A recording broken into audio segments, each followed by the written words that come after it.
சீதையின் பிறப்பிடமாக நம்பப்படும் பீகாரின் சீதார்மர்ஹி மாவட்டத்திற்குட்பட்ட பரிகார் சட்டமன்ற தொகுதியில் 3 பெண் வேட்பாளர்களிடையே கடும் போட்டி நிலவுகிறது.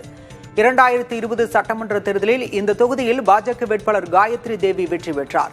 இந்த தொகுதியில் காயத்ரி தேவியை மீண்டும் களம் இறக்கியுள்ளது பாஜக. ராஷ்டிரிய ஜனதா தளம் ஸ்மிதா குப்தா என்பவரை களம் இறக்கியுள்ளது.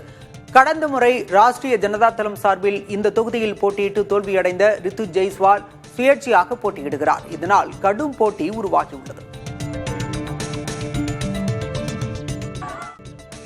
20 மாவட்டங்களில் உள்ள 122 தொகுதிகளுக்கு நடைபெறும் இந்த தேர்தலில் 3.67 கோடி வாக்காளர்கள் வாக்களிக்க உள்ளனர். அவர்களுக்காக 45,388 வாக்குச்சாவடிகள் அமைக்கப்பட்டுள்ளன.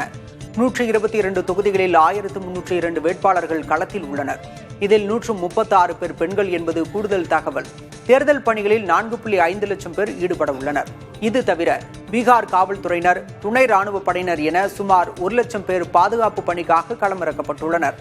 காங்கிரஸ் கட்சியின் மாநில தலைவரான ராஜேஷ் ராம், பாஜகவின் ரேணுகா தேவி, ராஷ்டிரிய ஜனதா தளம் கட்சியின் ரீத்துலால் யாதவ், ஐக்கிய ஜனதா தளம் கட்சியின் மகாபலி சிங் உள்ளிட்டோர் தேர்தல் போட்டியில் உள்ளனர்.